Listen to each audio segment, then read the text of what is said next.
You're listening to Breaking the Bottle Legacy with Molly Watts, Episode 5. Hi, I'm Molly. After a lifetime living under the influence of family alcohol abuse, spending more than 30 years worrying about alcohol and my own drinking, believing I had an unbreakable daily drinking habit, I changed my relationship with alcohol forever. If you want to change your drinking habits, then Breaking the Bottle Legacy is for you.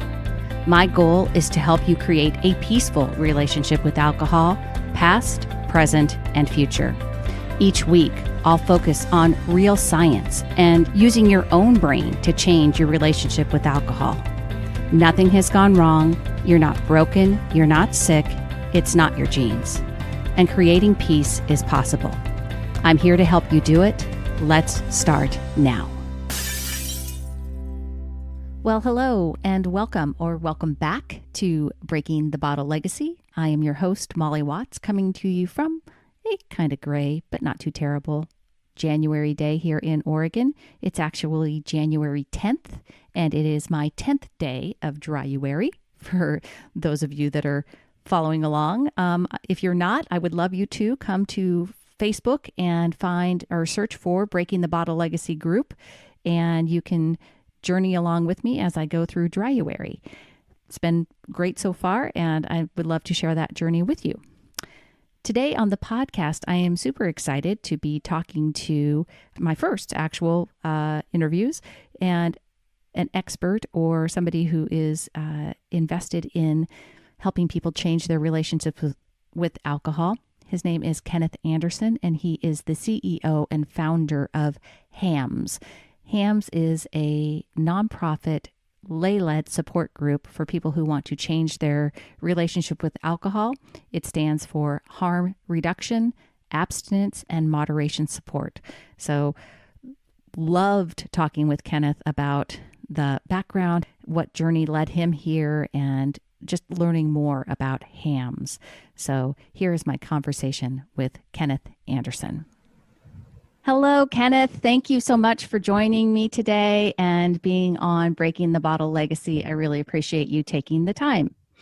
Okay, thanks for having me here. Absolutely. So I just gave a brief in the intro, just talked a little bit about who you are and just saying basically that you are the founder and CEO of HAMS, but I want to get into a little bit more about what HAMS is, and really let's start first at the beginning and your story, kind of how you got to even begin HAMS and where that journey started, and give me a little more of the backstory. Well, I think it's interesting that your focus is adult children of alcoholics. And there's kind of this myth that, if people are brought up by abstainers, they will be abstainers. Mm-hmm. And it's totally false. Right. And the research doesn't bear that out either. There was a lot of research done on this. I think Cahalan and Room did research on this, it's kind of old. Nobody wants to touch this topic anymore. No, I know. But what they found was children of moderate drinkers were most likely to be moderate drinkers. They were the least likely to abstain and also the least likely to have problems with alcohol. Mm-hmm. So, modeling a sane, moderate lifestyle for your children seems to be a really good thing. Now, in my background, both my parents were religious teetotalers, and all four grandparents were also religious teetotalers who, of course, if you drink, you go to hell and burn in hell forever. Uh-huh. And all this really extreme religious stuff. Of course, if you believe in evolution, you also burn in hell forever. This extreme position. And that leads a lot of people to rebel because that's an extreme and unnatural position. Just another fact alongside all of this. Um, lifelong abstainers, people who never drink, are much more have much higher mortality rates Mm-hmm. than moderate drinkers or even relatively heavy drinkers. Mm. Okay. Uh, it seems connected with this uptight personality that is freaked out about everything. Um, but yeah, definitely the idea that having parents who abstain will lead to abstinence in children is just not necessarily true. And sounds like for you personally was not true. It was not true for me personally. No, I rebelled very strongly Mm-hmm. against all of these things that I was brought up with. And, well, wound up drinking a lot eventually, Yeah. enough to cause quite a few problems.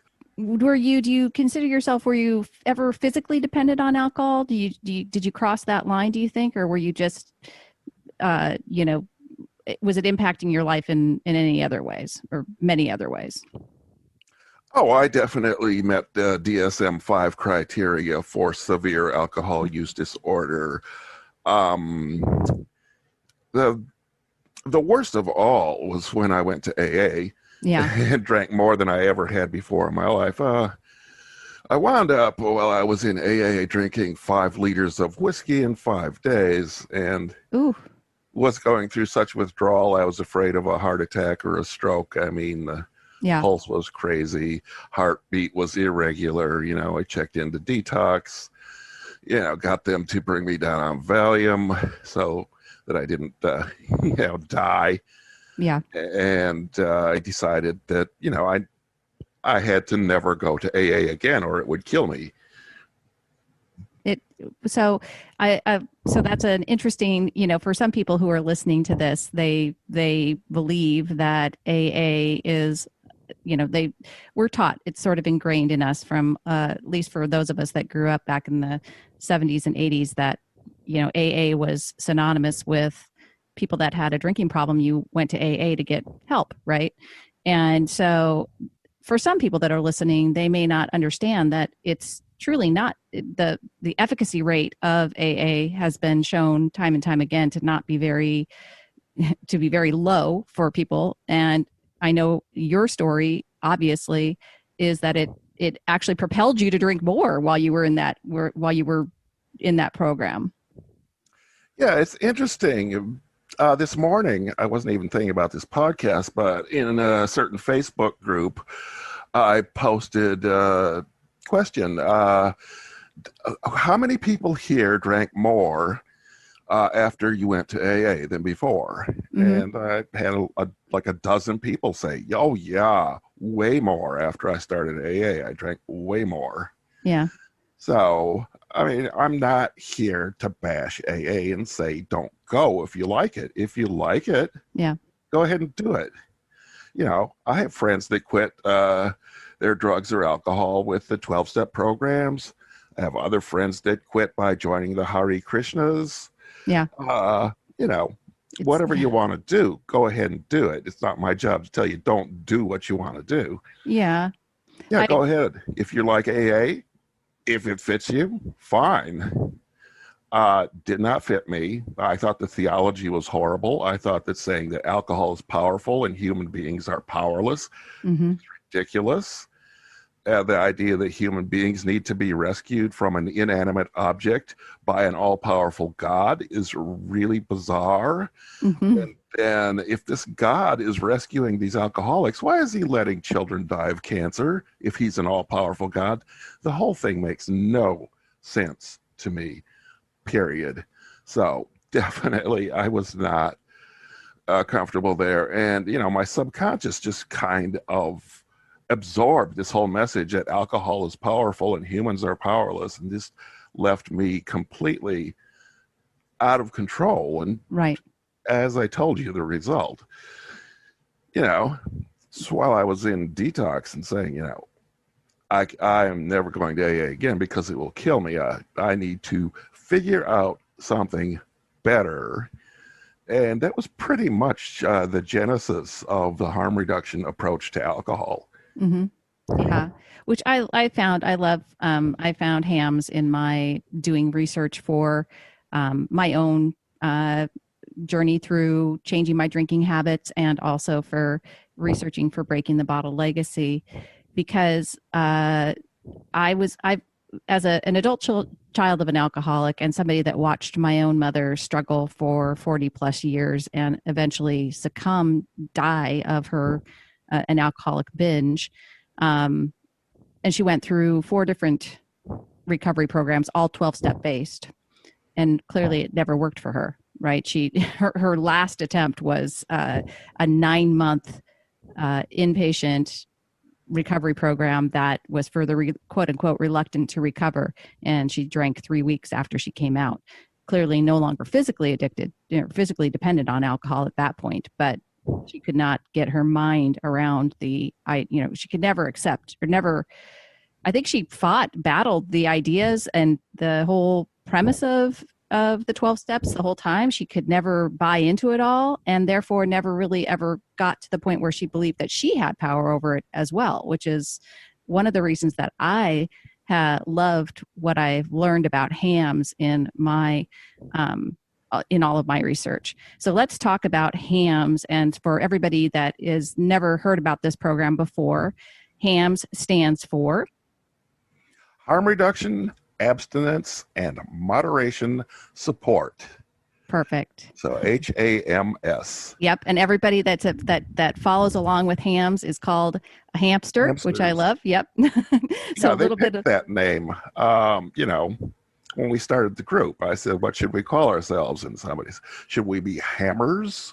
Should we be hamsters?" And somebody said, "How about hamsters?" I love it. Yeah, it's a great Yeah, idea. hamsters. Let's be hamsters. And it makes everybody smile a little bit and realize that you can, not everything that, while it's a very serious subject and we don't want to, because alcohol does have some high risk use problems, right? So we don't want to ever minimize that. But at the same time, we can approach it with an attitude of sometimes having a smile on our face. And I think there's actually, I know in the, and I'm going to get through this a little bit later when we talk a little bit more about how to change your drinking, the book that you wrote for hams, and which is so full of so much great information.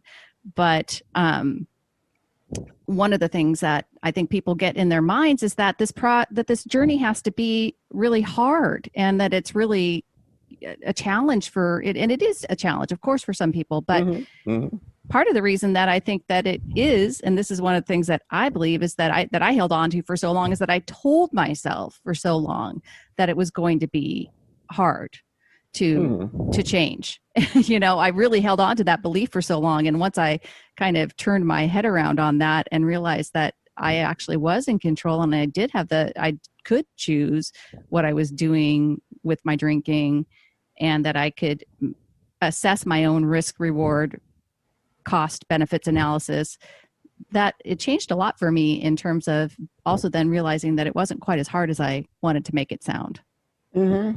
Yeah, I mean, people should realize that they are going to have to do a certain amount of hard work, right, in changing their behaviors. But also, as you said, the more you have a smile on your face, the easier it's going to be. So it's not like it's going to be this difficult, insurmountable Sisyphus pushing the rock up the hill and having it come back down for all eternity. Right. No. And the longer you establish your new habits, the longer they've been established, the easier they are to maintain. Yep. Yeah, So 100%.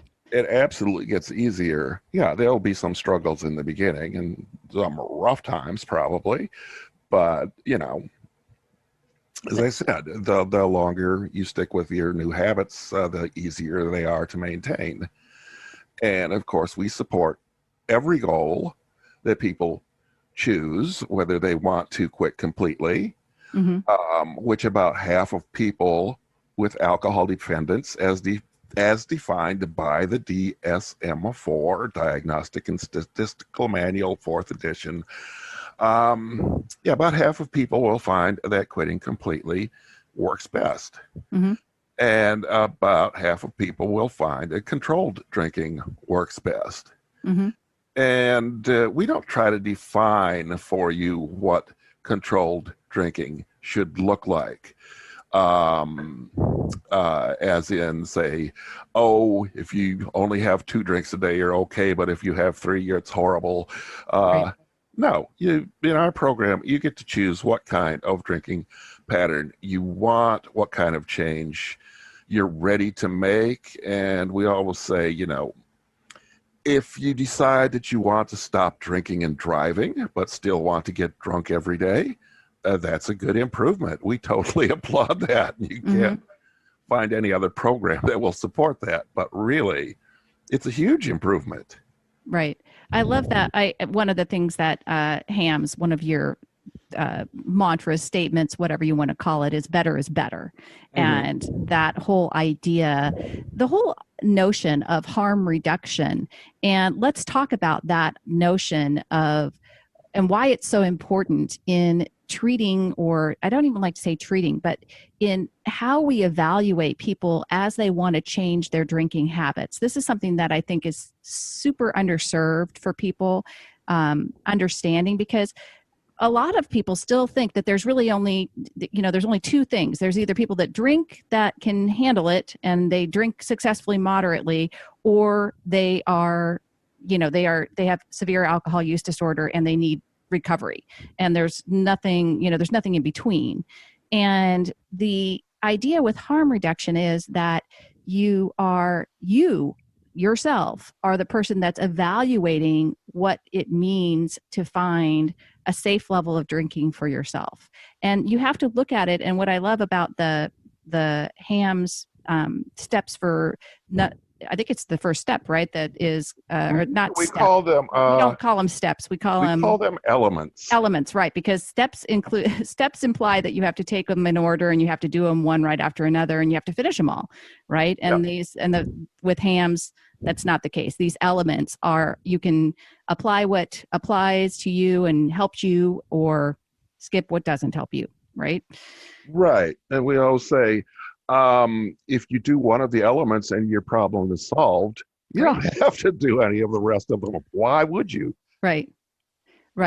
But number 1 is all about the cost benefit. I can't talk. Cost benefit analysis of your drinking. And I really love that. I think it's super important because it helps you also look at the idea that you probably have some benefits that you associate with drinking that you should take into account, right? When you're figuring out whatever it is, whatever your safe level or whatever your goal of drinking is going to be. Yeah, the cost benefit analysis is a great tool. I didn't invent this. This is an old tool that's been around since the 60s and still currently in use. Very heavy use by therapists. They find it's a wonderful tool for all sorts of things, not just drinking or drug using. So it's very well accepted by the psychotherapeutic community. And it's just, basically make a list of the pros and cons of your current drinking habit and the pros and cons of the change you want to make. And it's really important to look at, both. In traditional treatment programs, they would just want you to say everything bad about alcohol and everything good about recovery. Right. And that leaves all the things that are good about alcohol in your subconscious, where they will jump out and bite you in the ass. I mean, it's a total failure. The research has shown, to do that one-sided thing. Whereas if you're balanced and you look, there are pluses of alcohol. I drink to relax. Okay. What other ways can I relax? And you can be prepared, if you know the pros as well as the cons. So that's why it's so important to do both.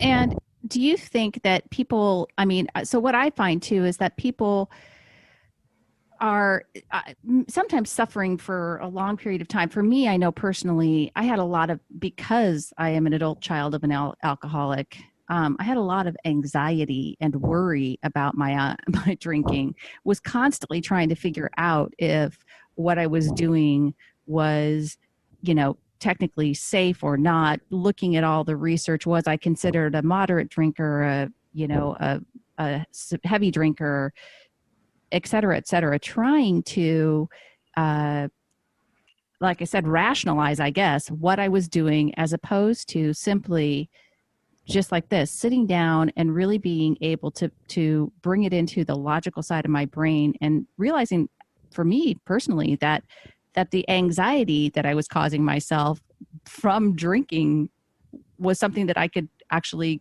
give up because, that I could actually not have to deal with anymore by simply figuring out my relationship with alcohol.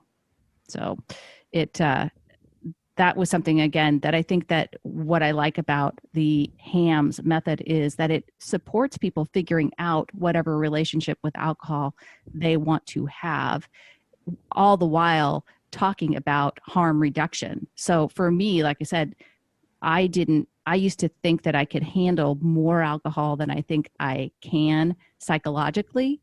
Now I realize that I'm better off. The less and less I drink, the better off I actually am. I have a lot less, I don't worry about things anymore like that because I don't have to. So, yeah, the harm reduction aspect is so important. And as you said, it's often misunderstood. I mean, we've had this myth foisted upon us forever that, you're either an alcoholic or you're a normal person. There is no crossing of any lines. You're either in category X or you're category Y. One of the AA sayings is you can't be a little bit alcoholic any more than you can be a little bit pregnant. And those things are completely false. Right. Yeah. One of the most interesting things is, in 1980, the American Psychiatric Association threw out the term alcoholic entirely. Yep. They just got rid of it. They said this has so much cultural baggage attached to it, it's useless as a term. They said they needed new terminology, and they opted for alcohol abuse and alcohol dependence. Mm-hmm. And they set out very rigorous diagnostic criteria for these. This was the DSM-3. Mm-hmm. And then they went to the DSM-4 and modified these and still had very rigorous criteria. Okay, you have to meet so many of these criteria before you will qualify for alcohol dependence or alcohol abuse. Or if you qualify for one or the other or both, it's called alcohol use disorder. They used that term even then. Yeah. Now, the interesting thing is when they went into the DSM-5, they conducted a huge national survey of about 40,000 people. And they wanted to compare the criteria for alcohol use disorder from the DSM-4 to the DSM-5. Mm-hmm. So, do these two sets of criteria, do they identify the same set of people or different? How much alike are they? Mm-hmm. And they turned out to be totally different. There's about 43 million Americans that meet the criteria for DSM-4 alcohol use disorder that do not meet the criteria for DSM-5 alcohol use disorder. Mm-hmm. Which I like to always say that 43 million Americans were cured of alcoholism by the publication of a book. They no longer had it once the book was published. Right. It's a totally gray area. Alcohol related problems go from, very few where people don't have a diagnosable disorder to very many where they have a severe disorder. I mean, it's a continuum, and people don't progress necessarily from having a few problems to having many problems. Right. A lot of people start having a few problems, say, wow, this is no good, and they say, I'm not going to drink this way anymore. Mm-hmm.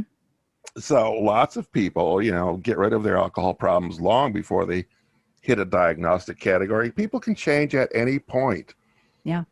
along the continuum as soon as they decide, I don't like this anymore. And, say, I'm going to make a determined effort. I'm going to make a plan to change this. And interestingly, over 90% of people with alcohol dependence as defined by the DSM-4 will recover Mm-hmm. eventually. Yeah. And about half by abstaining and about half by controlled drinking. But recovery is the norm. Right. And I think that the reason that one of the reasons I like HAMS so much and why I'm dedicated to helping people change their relationship with alcohol as well is that there is such a large gray area of people who aren't being served by what they're doing right now with alcohol, and are at putting themselves at risk, putting themselves or simply, just like I was, have a lot of anxiety and worry needlessly over their drinking, not because they shouldn't be changing their relationship, but because they do not identify themselves. Like for me, myself, I would have never identified myself as someone with a severe, with DSM-5, severe alcohol use disorder, or quote unquote an alcoholic. I would have never sought help from AA. That would just never been something that was something I wanted to do or felt like would help me, having watched my mother never find success with it. And yet I endured for 30 plus years with a daily drinking habit that caused me a lot of anxiety that I couldn't seem to kick. I couldn't seem to break until, but what I want the message to be, and I know you say the same, is that it is possible. It was possible. I did do it.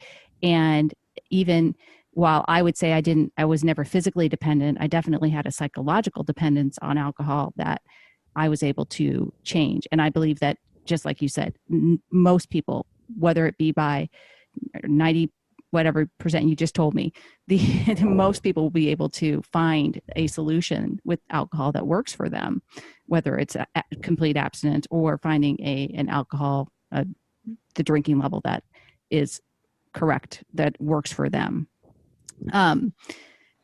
In terms of one of the things, again, I like about the HAMS program so much is it is very much about self-direction and moving at your own pace and not finding what works for you, not beating yourself up when things go awry. And I think that's important. One of the reasons that I think we struggle with the idea of never drinking again versus being able to moderate alcohol is that oftentimes when things go wrong, people see it as, oh, okay, well, I'm just somebody that's never going to be able to handle my alcohol once they've had an issue. What's your counsel for people that are in that area where they're trying to figure it out and they keep, quote unquote,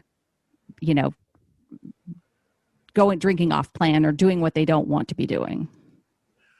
Well, the first thing that comes to my mind when you were talking about that was people will say, see, what you're doing isn't working. You have to go to AA. Right. And then when you go to AA and fail, you say, it's your fault because you didn't work the program. Right. Instead of saying, oh, maybe AA didn't work for you. Maybe it's the wrong place. Right. So if the program's not AA, the program gets blamed. If the program is AA, the individual gets blamed. That's just bizarre. Right. AA doesn't work for most people. Most people don't want anything to do with it. And for those that go once and see it, most of them just never go back. They say, this is the weirdest religious cult I've ever seen in my life. I didn't want anything to do with this. Now, when people go off plan, Well, in our group, we encourage people to look at their successes. Um, for instance, a lot of people will want to give a 30-day abstinence period a try. An abstinence period is one of the 17 elements that you can choose from. Mm-hmm. And although we don't tell you how long to do it, we do say a lot of people like 30 days. You can pick a week if you want. Some people want to do 3 months. Pick however long you want to do. But a lot of people get together in the group and they do 30 days. There's a group doing dry January right now. I'm there with them. I'm in dryuary myself for the first time ever. So go. And what happens if you do 10 days and then you drink? Yep.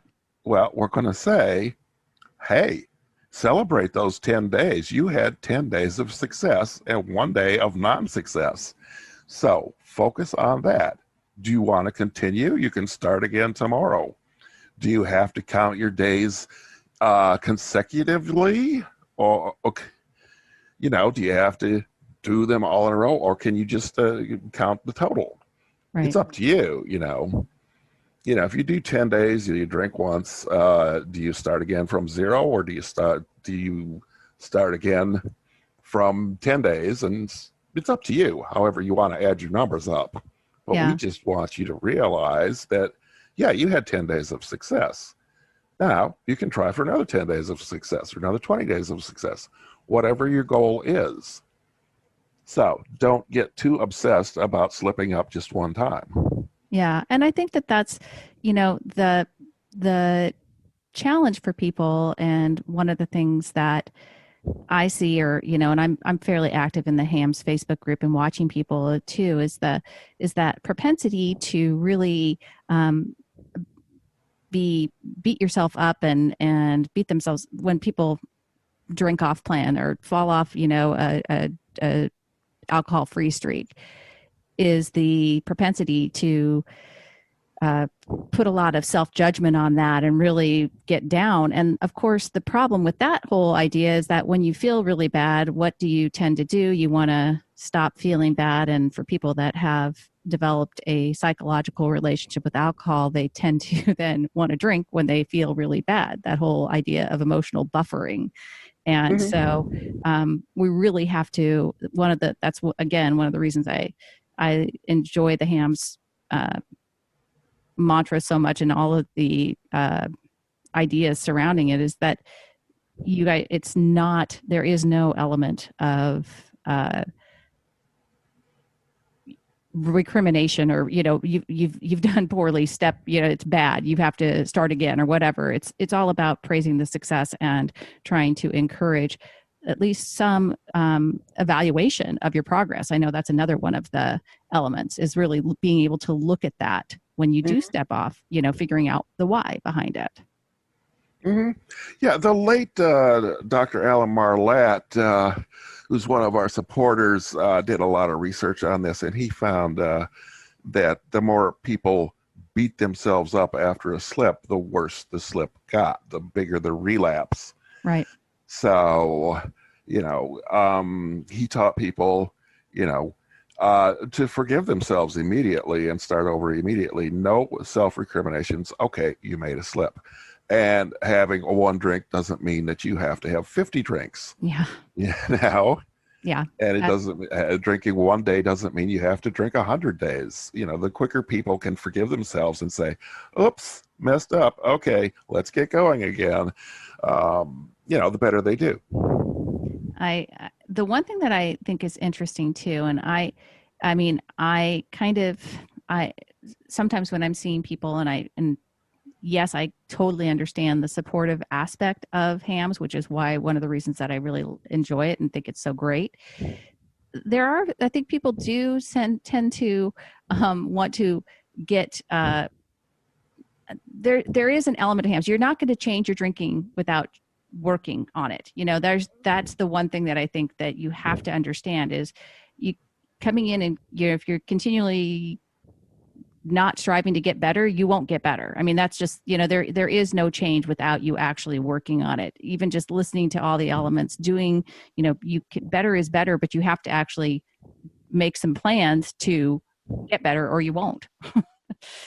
That's It's true, but then we also recognize that every step, no matter how small, right, is an improvement. And go back to the other example. If you want to quit drinking and driving, but not change the amount you drink, that's good too. Right. So Yeah. a lot of changes start from really small ones. And Absolutely. Yeah. yeah, of course, if your goal is to be a moderate drinker of no more than 3 drinks in a day, and you don't make any effort to come down from 20 drinks in a day, well, you're not going to get there. Right. And that's why the elements are there, and the drink trackers and that kind of, that whole idea. One of the things that I also really appreciate about HAMS is the halt bad drinking, that the emotional, and I was talking about that a little bit just a minute ago, the emotional buffering.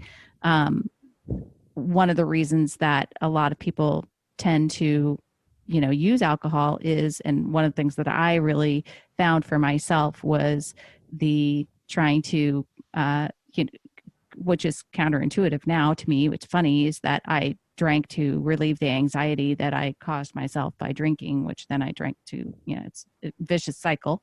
But the halt bad drinking stands for try to avoid alcohol if you are hungry, alone, angry, lonely, tired, bored, anxious, or depressed.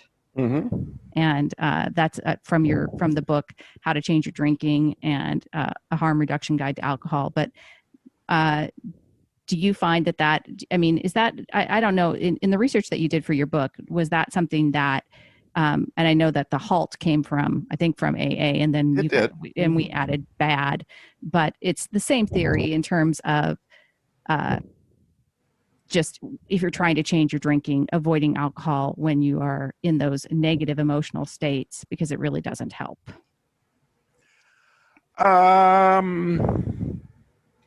It's a little bit of an oversimplification. Okay, go for it. Tell me why. Well, for me personally, that was the first change I made. That was my first small change. Mm-hmm. Was I'm not going to drink when I'm angry or depressed because it makes it worse. I'm only going to drink when I'm happy. Mm-hmm. And that was good for me. Yeah. Not good for everybody. Some people really do rely on alcohol as their emotional coping mechanism, and they're not ready to make that move right away. Maybe they will eventually. Pat Denning talked about women in particular using alcohol as a type of antidepressant. Some people do use it to deal with their negative emotions. So, you can't make a sweeping statement that everybody has to do it this way. Mm-hmm. And you can't just take away somebody's coping mechanism and leave nothing in its place. Sure. Of course. Yeah. And I think for me personally, what I believe is that we have the ability, we need an education on how to change our coping mechanisms and I know in the book you talk a lot about, or you've got so much information in How to Change Your Drinking, A Harm Reduction Guide to Alcohol. I'm going to link it in the show notes. People need to go pick this book up because it's just chock full of not only strategies, but research and information, and really just a lot of data for people. In my estimation, the way that we really, the most successful way to change your drinking, your relationship with alcohol, is if you get a lot of information. You get all the data, right? You see both sides of the equation, and this book really helped me to do that as well. And in it, you talked about tools of cognitive behavioral therapy, and now I'm not going to be able to remember the other. Dialectical behavioral therapy? Yeah, potentially, yes, EBT. but for me, I know that's been a big part of my process, is learning that I can manage my own thoughts and emotions and have that ability to cope myself, and want to be able to use that power of my own brain to and realize it. And I think that other adult children of alcoholics, we grew up telling ourselves stories and learning things from our alcoholic parents that we've just kind of, they've ran in the background of our lives for so long, that until you take a step back and really understand what's driving you to what the beliefs are that you have, and how you don't have to just, you don't have to keep on believing them. You can literally decide to change how you see things and view things, and becoming your own best coping mechanism is possible, in my opinion, for people, that you can use your own brain to overcome some of these thoughts that you've had, or beliefs that you've held on to for so long. Absolutely. Human beings are powerful. Yeah. Your Yeah. brain is the only power you have, and it's not your enemy. Right. Which, I mean, that's what the traditional rehabs teach you, is that your brain is your enemy. No, your brain is not your enemy.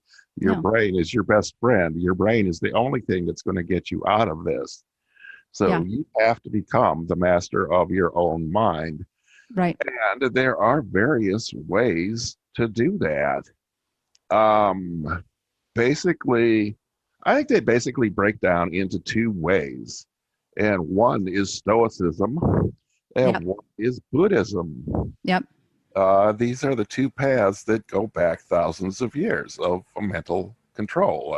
Stoicism developed by the Greeks and Romans, and Buddhism originating in India and then spreading other places in Asia. And basically, I think one of the most useful things I did was reading the handbook of I always pronounce the name wrong. Epictetus, I Yeah. believe. Yeah. I saw that. I actually was just looking that up from the book. So I'm eager to actually look at that too.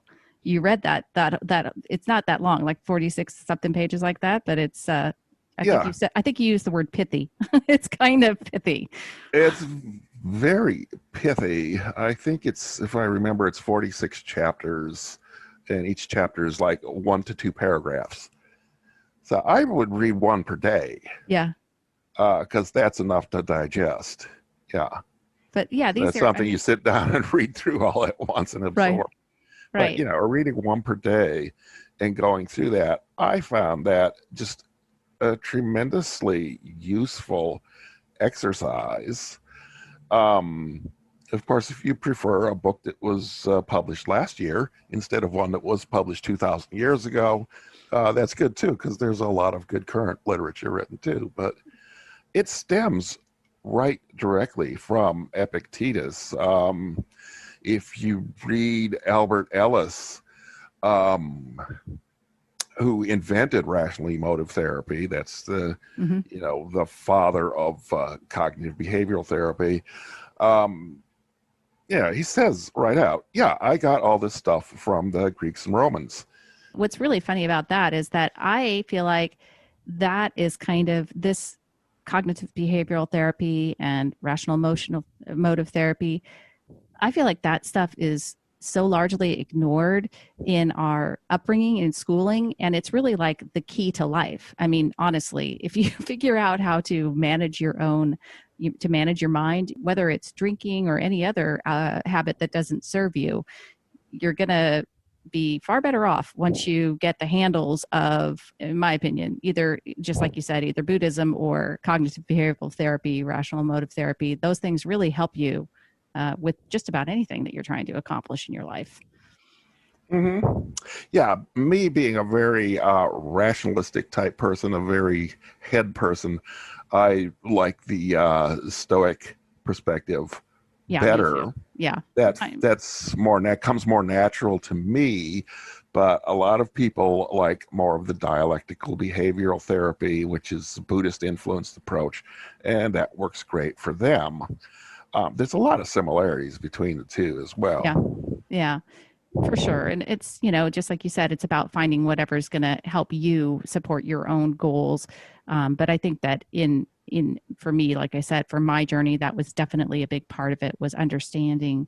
And I didn't know about it prior to working on all of this. And so, which is what's amazing to me, is that we spend so little time. I think our kids could really benefit from understanding a little bit more about those types of theories as they're growing up. So the two books that you have written, and the one book that we've been talking about, How to Change Your Drinking, and then also a newer book that you've just recently co-edited, Better is Better, Stories of Alcohol Harm Reduction. They're both available for sale through the HAMS website. Yeah, that will link you to Amazon. It's we sell them through Amazon, not directly. I don't want to get involved with wrapping packages and shipping them out and all that stuff. Amazon is professional at that, so they take care of all that stuff. But yeah, we publish them through Amazon, and we prefer that you buy them through Amazon because we get a bigger royalty, and that's what supports the organization, which is a 501c3 nonprofit. Awesome. Yeah. And so I'm going to link both. I'm going to link to HAMS, obviously, in the show notes, to then both of these books as well in the show notes. They'll take you directly to the Amazon link. And one more time, HAMS is a peer-led, free of charge support and informational group for anyone who wants to change their drinking habits for the better. And before we leave, I should say the second book, the Better is Better book, it's a 99-cent Kindle ebook, so it's really affordable. It's not long. It's 50-some pages, I believe. So it's only 99 cents. It's the book of stories, and I have to say that April Smith, my co-author, is the one that actually collected all the stories, edited all the stories. Awesome. I kind of wrote an intro and put it in the final form. So I got to give credit to the person that did most of the work. Yeah. Perfect. Wonderful. And April's also a part of HAMS, so that's wonderful, and HAMS for Women. So that's wonderful. And, everybody likes to hear success stories. And I think that's Better is Better is just a great way of helping other people see that this is possible. And some of these stories are pretty, people had some pretty severe use, and were able to come back, to create the relationship with alcohol they want. And for me, I know that's ultimately my goal, is to help people understand that they have that power, they can do it. And HAMS is just one resource that is, for me, I find to be very non-judgmental, very supportive of. What I love is the support of different goals. And so I really encourage everybody to go check it out and learn more about harm reduction, abstinence, and moderation support. Okay. Perfect. So, Kenneth, I really appreciate you coming on, and I am excited to share this with people. They'll be interested in learning more about your history and founding of this great nonprofit, and also to explore more. Folks, if you have not picked up How to Change Your Drinking with this book, the first book written by Kenneth, you really should, because it is really, there's just so much information in it, and it really can help you in terms of figuring out your strategies, your goals, and how to create the kind of relationship with alcohol you want. Okay. Thanks for having me. Absolutely. Kenneth, I appreciate it so much, and I will see you on the Facebook group. Okay. Thanks. Thank you for listening to Breaking the Bottle Legacy. This podcast is dedicated to helping you change your drinking habits and to create a peaceful relationship with alcohol. Take something that you learned in today's episode and apply it to your life this week. Transformation is possible. You have the power to change your relationship with alcohol now. For more information, please visit me at www.mollywatts.com.